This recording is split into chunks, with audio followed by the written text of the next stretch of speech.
Hello everyone and welcome to our today's session. Let us introduce ourselves. My name is Mariusz and I'm data scientist at CodiLime.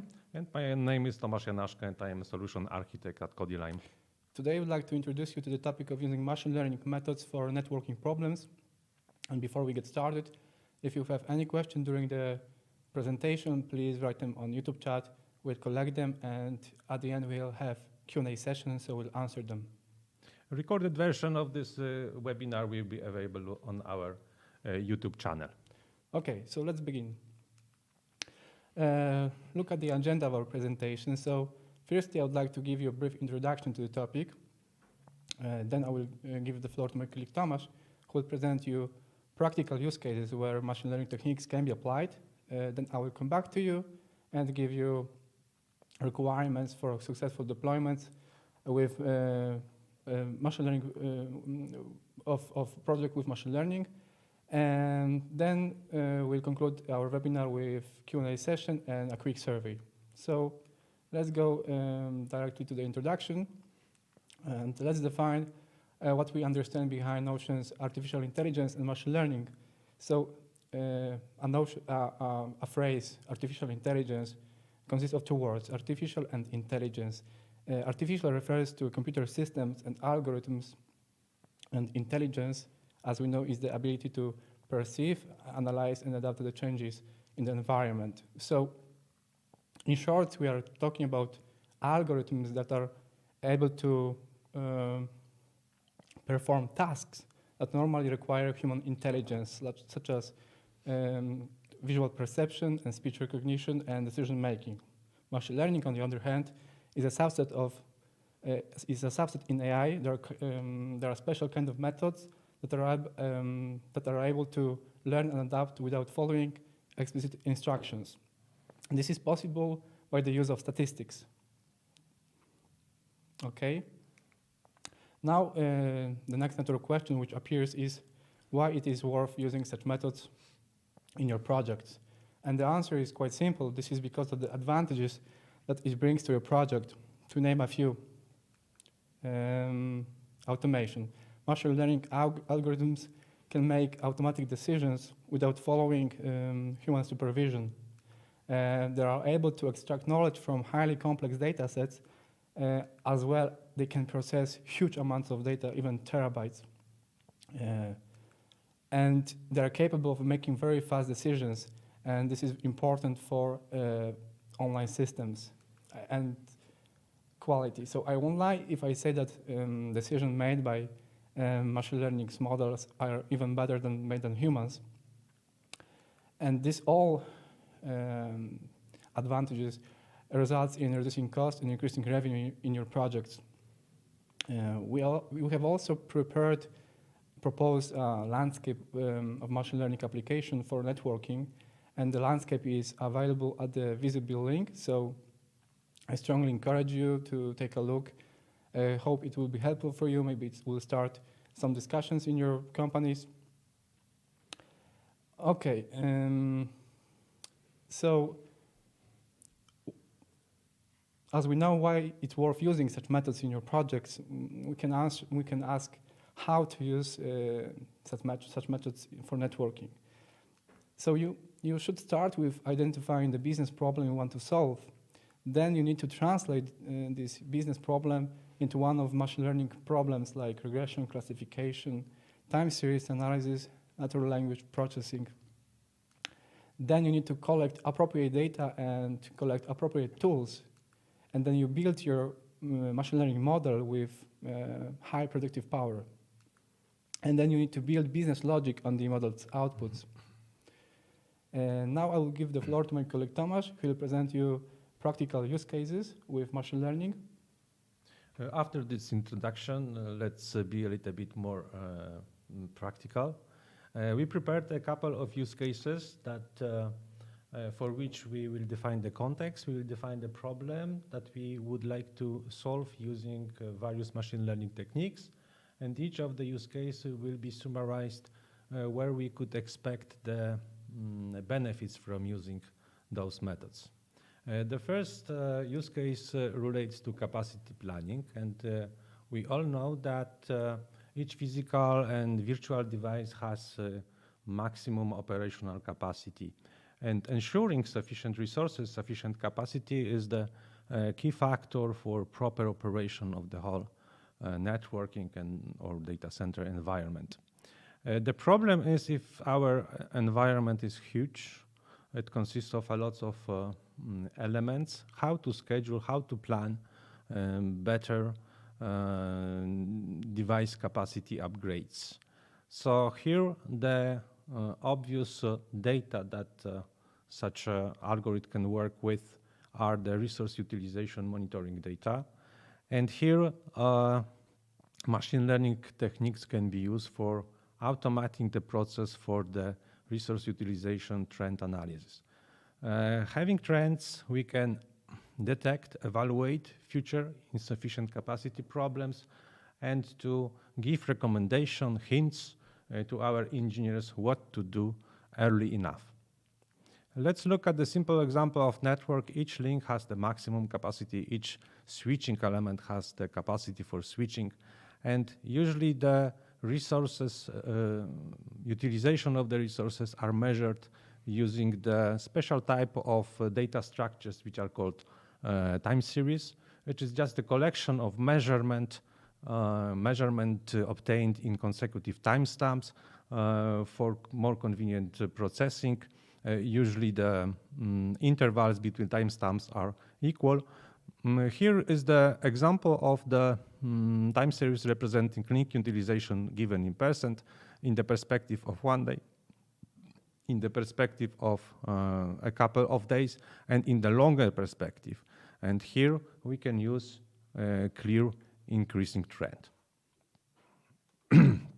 Now, applying various machine learning methods, utilizing the historical data, such a method can build the model and evaluate the future trend. In that way, we can just evaluate when we will cross a warning threshold, say 80%, or when we will suffer from the lack of the capacity in the future. Such a method applied to time series measuring utilization of different resources allows us to build a system that will automatically evaluate the trend and automatically provide recommendations which elements have to be upgraded. Better capacity, better planning of capacity upgrade operations means also it is important when we have to buy a new equipment, and often we have to the time from ordering to purchasing is and installation is quite long. That's why it is very important to know it as in advance. Such a system allows us also to have to expect some reduction in the capex, because we can better adjust the overall capacity of our resources, of our environment, comparing to the traffic that is being carried. In general, we would like to avoid the problems with capacity that may be very detrimental for the traffic flows, for the diminished throughput, for increased packet delays, packet jitters, lots of problems that may be detrimental for the overlaid services. It is also important to mention that such a better planning could also reduce the stress of our engineers, because we do not know what to do in advance. Similar approach can be used for computing resources, monitoring CPU, memory storage on our servers, virtual machines, and cluster will help us to plan finance that need to be spent. In general, just summarizing this use case, the time series processing, time series forecasting, and anomaly detection in time series is a very important part of machine learning and has many different applications when the anticipation is required.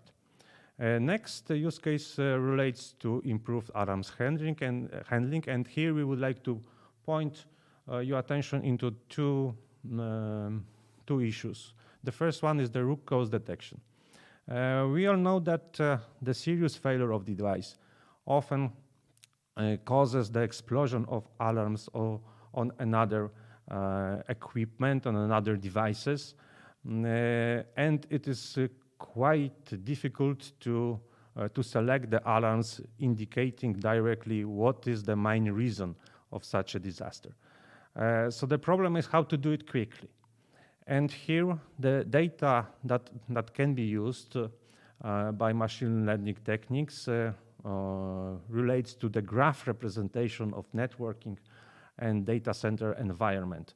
This is the graph built representing the devices and interconnections between them, if they are physical or distant connections, various routing relations, how servers are connected to networking devices, etc., etc. This is the huge graph.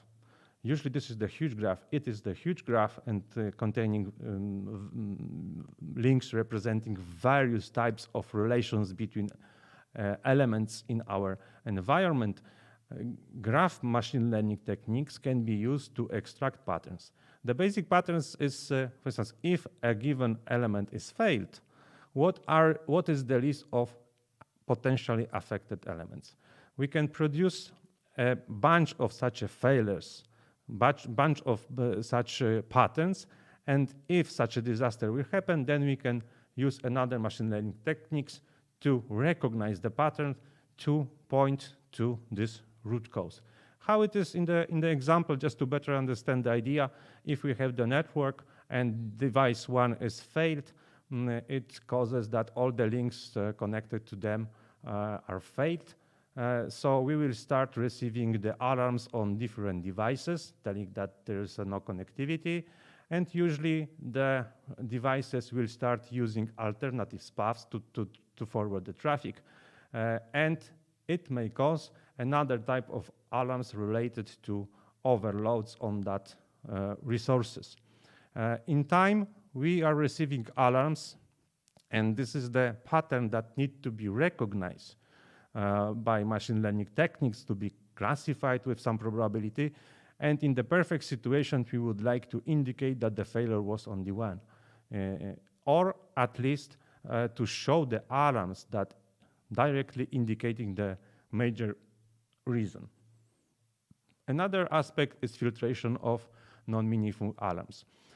As we mentioned, we are measuring resource utilization, we are measuring various KPIs on our systems, on our environment, and usually we are defining some threshold level over which we would like to be informed if particular metrics is crossing such a threshold. It is not an easy task to define appropriate threshold levels. So it may happen that the thresholds are not optimally set.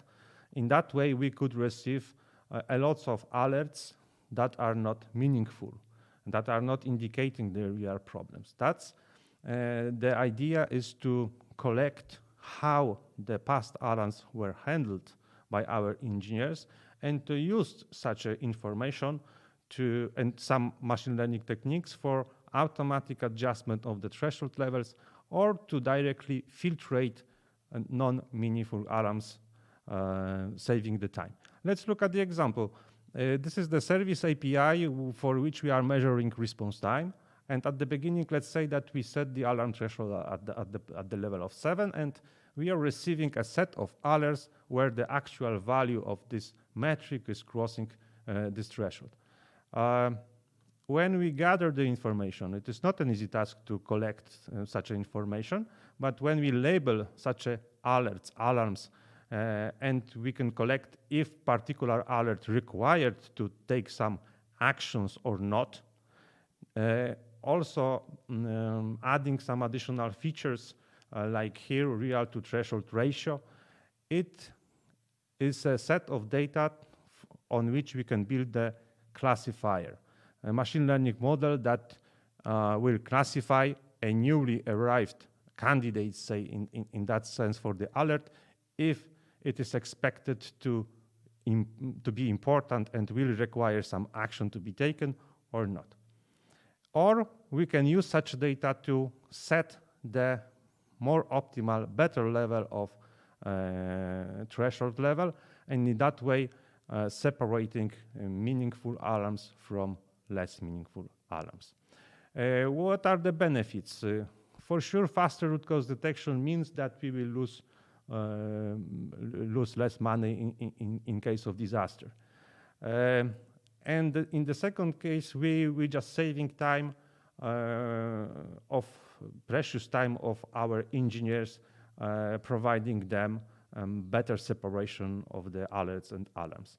That should lead to improve the overall process of alarms handling, and as a consequence, we should expect some reduction in the operational costs.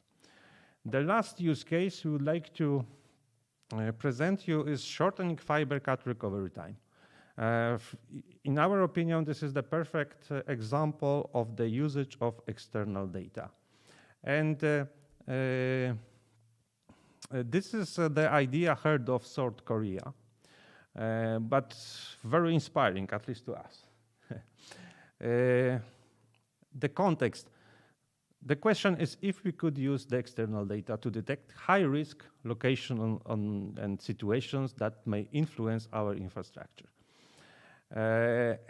Yes, we could do, for instance, for shorter fiber cut recovery time. How we can do it? We can build the models to detect working excavators, because working excavators are usually indicated as the major reasons for the serious failures when the fiber cable is cut. Let's look at the example. If we can imagine a big city with dense fiber network, very often such a big cities invest in various IoT infrastructure, measuring various quantities like pollution, like weather conditions, but also measuring vibrations. And working excavator has quite good recognizable patterns in terms of vibrations.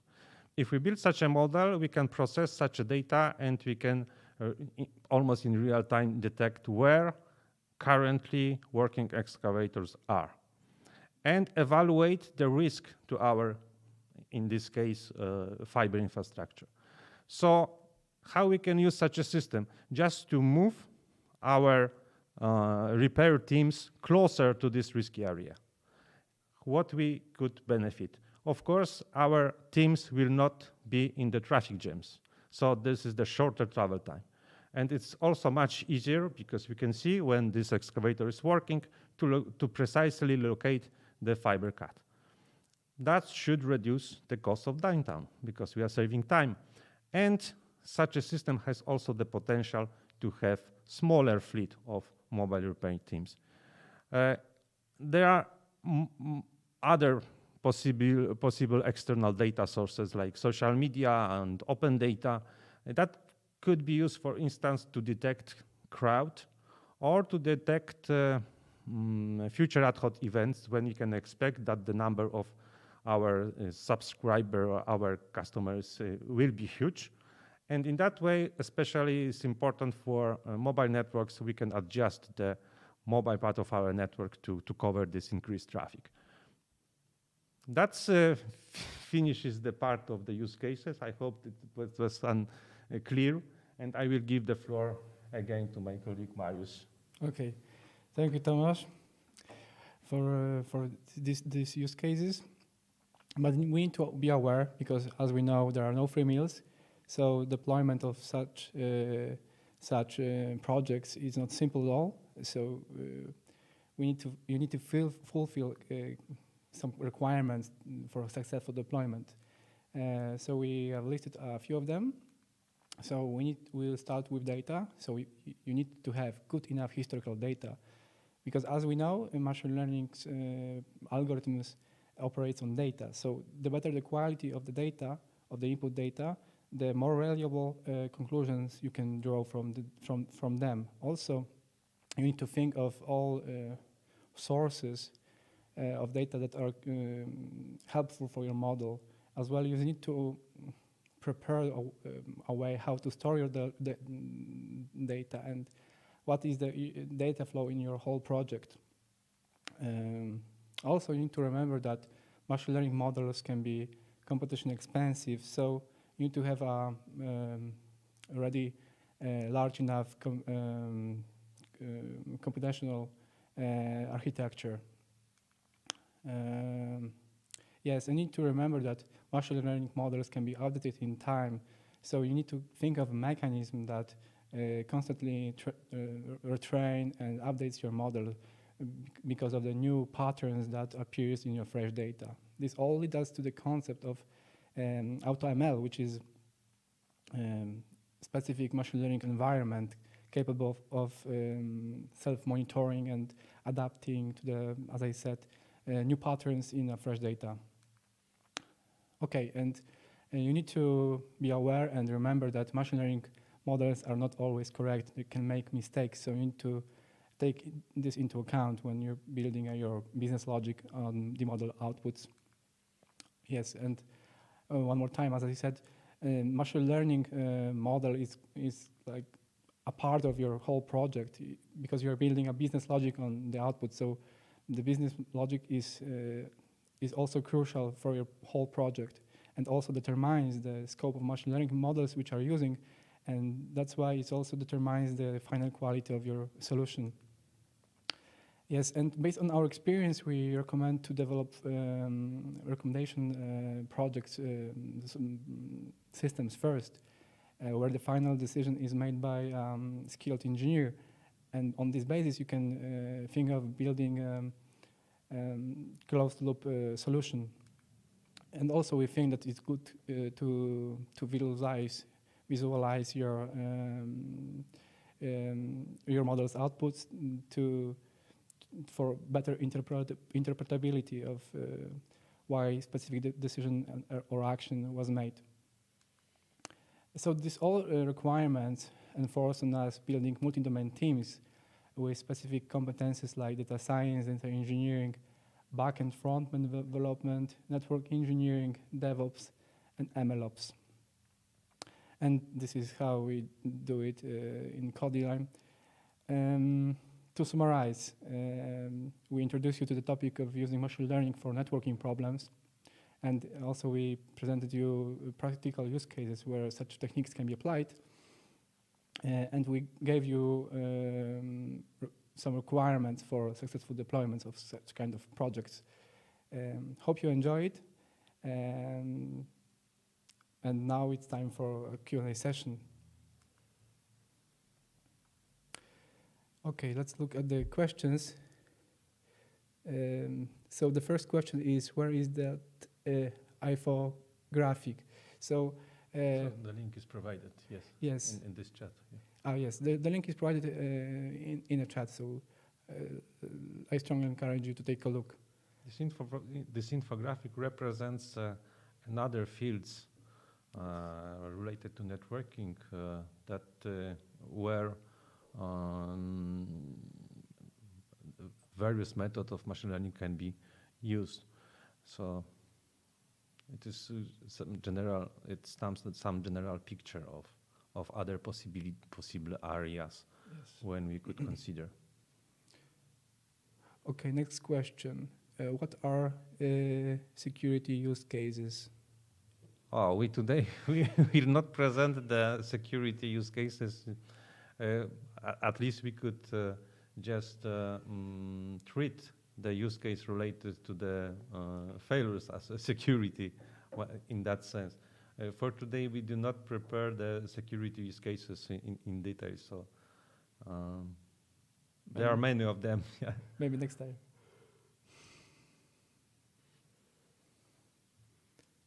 Okay, there is next question. What's amount of the historical data in number of samples time period you would recommend for capacity planning use case? So it strongly depends on the forecasting horizon do you consider, because you can have like short-term prediction and long-term prediction. And for capacity planning, I think you're interested in long-term prediction.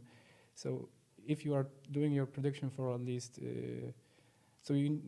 for like. So your history size should be at least as your prediction period. So and also if the more history you have, the better for you. So. Usually, it is good if you have to predict your time series or trend for the next a couple of months. Usually, similar history have to be used. There is a kind of trade-off because if we will take the longer history, usually we will have more, say, general trend, but the trend could be changeable from month to month. So in that way, we can just also lose the information about some trend changes during the shorter period. But this is the general rule. Many depends of the data, of the how clear the data are. Also, it is important question if we can have such a long history, because many legacy system, even if contain such data, they could have set up some, they could not collect the whole history or could aggregate the historical data at some point. It depends on the retention policy, and sometimes it may be problematic to retrieve such a data. But just to be short, the forecasting time is closely related to the historical time and should be at least comparable, and usually is a little bit longer. Yes. Next question is, how do you compare machine learning models and how do you choose the best one? Okay, so if you have multiple machine learning models, you can compare them by the cross-validation. In the easiest case, you just split your data set into two parts, training part and validation part, and you take your model from the list and you train your model on this training part, and then you validate on the validation part, and you compare what your model gave you with the actual signal, and then based on this, you can choose the best model among among this list. From this list. Maybe I missed the list of use cases. How about run optimization analytics? Yeah, we just mentioned just about some say run optimization at the last use case, when we can detect some crowd and try to optimize the mobile part of the network.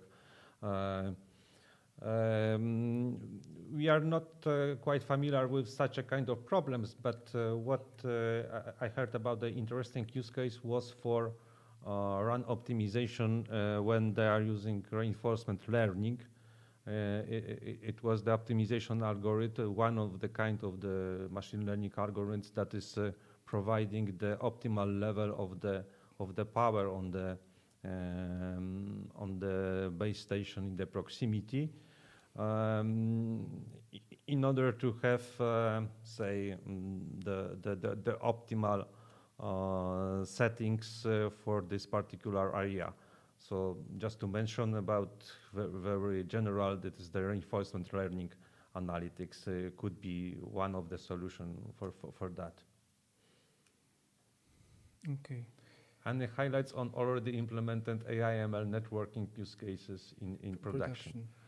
So we can both mention about one, because we worked for a big provider when we successfully deployed the system for load balancing the traffic on the peering interfaces. So it was a successful story when we are used machine learning and time series forecasting, just to provide better recommendations how to change the BGP configuration in this part of the network. So yeah, but we also know that there is many trials, many research, and not all the projects are reported as being successful. So that's why we just a little bit warning you about these key issues that Marius was talking in the last part of our webinar. That is not so easy. So the key point from our point of view is just to build multi-domain teams, especially at the beginning of such a project. It is important to glue together data scientists, data engineers with the particular, say, experts for which the project is related to. So domain area expert with guys from data science. It is especially at the beginning very important to understand each other, to understand the limitation of machine learning techniques, and to understand the problem, so that this data scientist could help to explain some possibilities and also warn about some limitations. Okay. How do you root cause network problems with accuracy? Root cause? I do not know. Yes. I'm not Yeah, sure. yeah. Maybe this is the question. If I understand it correctly, it is for because we mentioned that we could recognize the pattern, and usually the number of such patterns is quite difficult to extract from the graph representation of the whole infrastructure. This is one point, and another point is if such an explosion of alarms will happen, so we can just have the list of affected elements, but it is not quite easy to provide this particular, say, failure, root cause. So it depends on the use case and the data which are available, and how many patterns we could generate, so how we could prepare ourselves for such a cases to have the data for the pattern recognition. But at the end, such a model could provide a few possible, with some probability, which the root causes are. Yeah, I do not know if I answered this question, but accuracy depends on the models, on the data, on many details. Yeah. Okay.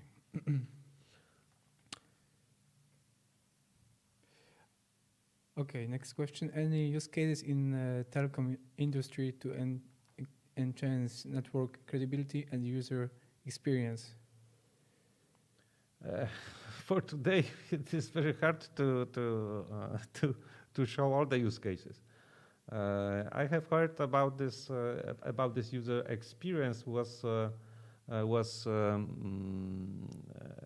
have about the research project that uses the time series data gathered from the various indicators of the mobile stations, and based on that, they were evaluating where will be the bottlenecks. In that way, knowing when the bottlenecks are expected, then could be the system was trying to propose some adjustment, especially for the power on the base stations, just to improve the user experience in that surrounding area. A little bit more we could use this last example when we are using external data. Very often, for instance, social media operators have quite detailed information, not only about the post, but also they are collecting the data about how good the connection is at this point. So there are some approaches to try to detect them and to try to reconfigure the network in the surrounding area to improve the user experience. I think it's for you. Okay. Yeah, next question is you have mentioned BGP reconfig AI/ML use case. Could you please elaborate what was the input training data and what was output? Is this preferred next hop, attributes, reconfigurations? In that use case, The input training data was time series representing traffic flows through this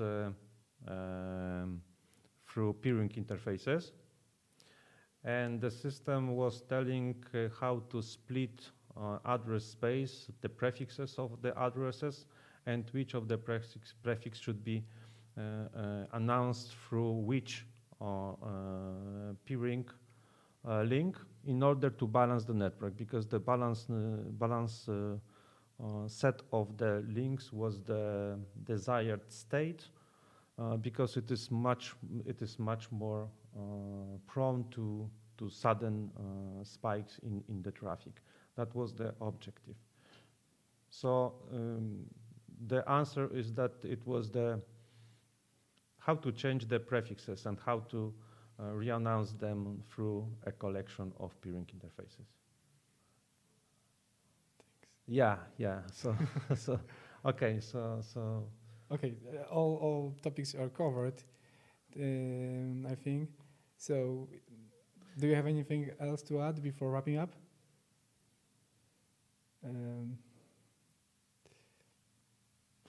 Okay. So don't be surprised if we send you a short survey that we would like to know your impressions about this webinar. The feedback will help us to improve the preparation of the next ones. So thank you very much for joining us. Thank you very much. Oh, there is another question. Okay, we have the last question. Perhaps it will be the last. For the load balancing use case, any data plane volume into consideration at all for training? Yeah, it was the data plane, but because it was the traffic in terms of bit rates on particular peering links, it was the data plane data.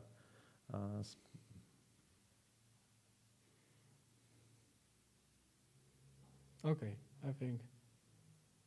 Thank you very much. Thank you very much once again, and please give us feedback on the survey. So hope to see you next time. yes, see you next time.